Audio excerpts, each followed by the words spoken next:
এবারে school service কমিশনের পরীক্ষায় উত্তীর্ণ হওয়ার জন্য প্রতিটি প্রার্থী মরিয়া হয়ে উঠেছে এবং খুব ভালোভাবে প্রস্তুতি নিচ্ছে। আর এটা তোমরা প্রত্যেকেই বুঝতে পারছো যে সময় যেহেতু খুব কম, তাই সারা দিন রাত তারা নিজেদেরকে নিয়োজিত করেছে এই প্রস্তুতির জন্য। কিন্তু এটা ভেবে দেখেছো কি যে তোমার প্রতিযোগী এখন কে, আর তোমার ক্যাটাগরির মধ্যে বা তোমার বিষয়ের মধ্যে কত ধরনের পরীক্ষার্থী রয়েছে? সব পরীক্ষার্থীরা কি সমানভাবে প্রিপারেশনের জন্য সুযোগ পাচ্ছে?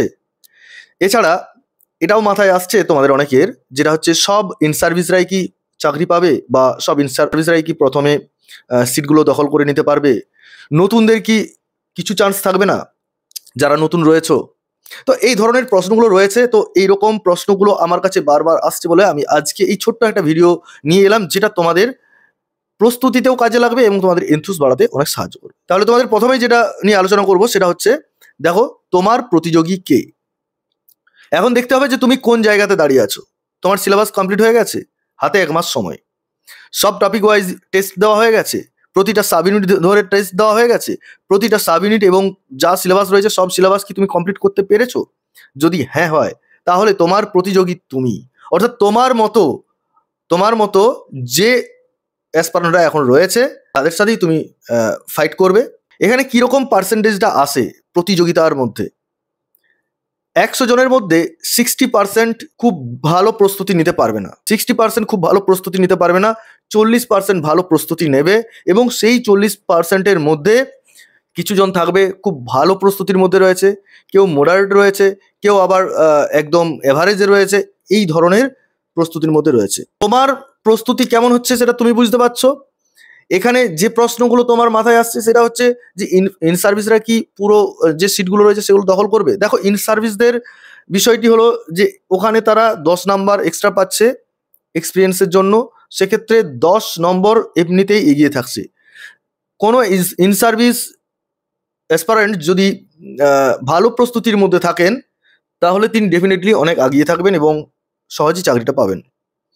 এরপর আসছি ফ্রেশার্সদের কথায়, যেখানে 10 নাম্বার কম তিনি পাচ্ছেন এবং সেই 10 নাম্বার তোলার জন্য তাকে অনেক বেশি খাটতে হচ্ছে।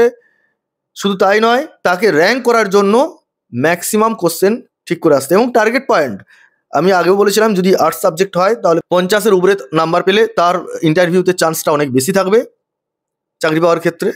ঠিক আছে, তো এইভাবে মোটামুটি নিজের মাইন্ডকে সেট আপ করতে হচ্ছে যে তোমার পারিপার্শ্বিক কী ধরনের অ্যাসপারেন্টরা রয়েছে এবং তারা প্রস্তুতিতে কেমন রয়েছে। কোনো একটা যদি গ্রুপে তুমি জয়েন হয়ে থাকো, সেখানে প্রিপারেশন কেমন চলছে, সেখানে তোমার আউটকাম কেমন চলছে, তুমি কেমন রেজাল্ট করছো, অন্যরা কেমন রেজাল্ট করছে, তার উপর ভিত্তি করে তুমি বুঝতে পারবে যে তোমার প্রস্তুতি কেমন রয়েছে। আর এটা জানা খুব জরুরি। দেখো, বহুদিন পর এই পরীক্ষা হচ্ছে এবং পরীক্ষা তো হবে, এটা নিয়ে নতুন করে বলার কিছু নেই, এবং নিয়োগটাও কমপ্লিট হবে খুব তাড়াতাড়ি।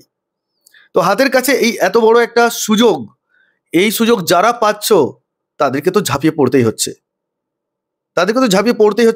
এটা নিয়ে নতুন করে বলার কিছু নেই। প্রস্তুতি সবসময় তোমার একদম যতটা নেওয়া যায় তোমাকে নিয়ে যেতে হবে, তার মধ্যে তোমাকে ঠিক করে নিতে হবে যে তুমি কোন জায়গায় আছো সেটা যাচাই। আর সেটা যাচাই করার একমাত্র উপায়, তুমি তো একা পারবে না, তোমাকে একটা কোনো গ্রুপে থাকতে হবে, কোনো একটা হয়তো কোচিংয়ের মধ্যে তোমাকে থাকতে হবে। কেন কোচিংয়ের কথা বলছি? কোচিং মানেই যে আমাকে বিরাট কিছু দিয়ে দেবে, আমি সব কিছু হাতের মধ্যে পেয়ে গেলাম, আমি দুর্দান্ত একটা রেজাল্ট করে বেরিয়ে চলে এলাম, তা নয়। সেখানে তুমি কি মেটেরিয়ালস পাচ্ছ, সেখানে সিস্টেমেটিক ওয়ে, সেখানে প্রতিনিয়ত যে মক টেস্ট হচ্ছে তার মধ্যে তোমার রেজাল্ট, বাকিদের রেজাল্ট, এনভায়রনমেন্ট, টোটাল স্টুডেন্টদের এনভায়রনমেন্ট, প্রত্যেকে কীরকম পড়াশুনো করছে, এই সকল বিষয়গুলো জানার জন্যই কোচিং। এখানে কোচিং কথার অর্থ এমনটা নয় যে সমস্ত কিছু আমি হাতের কাছে পেয়ে গেলাম, আমি সব কিছু নিজেকে আত্মস্থ করে নিলাম। এটা খুব কম হয়, এটা এভাবে আত্মস্থ করা যায় না। আত্মস্থ করতে গেলে নিজেকে পরিশ্রম করতে হয়, নিজেকে পরিশ্রম করার পাশাপাশি তুমি একটা গাইড নিলে, সেই গাইডটা নিলে কি হয়, তোমার এনথুসটাকে অনেক বাড়িয়ে দেয় এবং তোমার কনফিডেন্স লেভেলটাকে অনেক বাড়িয়ে দেয়, যার ফলে তুমি অনেকটা এগিয়ে যেতে পারো। এখন যে বিষয়গুলো তোমাদের মাথায় আসছে সেটা হলো যে সব পরীক্ষার্থীরা সমান কি পড়ার সুযোগ পাচ্ছে? না, অনেকে আছে বিভিন্ন কাজের সাথে যুক্ত, যার ফলে তারা অনেকটাই পড়াশুনো ঠিকমতো করতে পারছে না, যেটুকু সময় পাচ্ছে সেটা তারা তাদের মতো করে কাজে লাগাচ্ছে।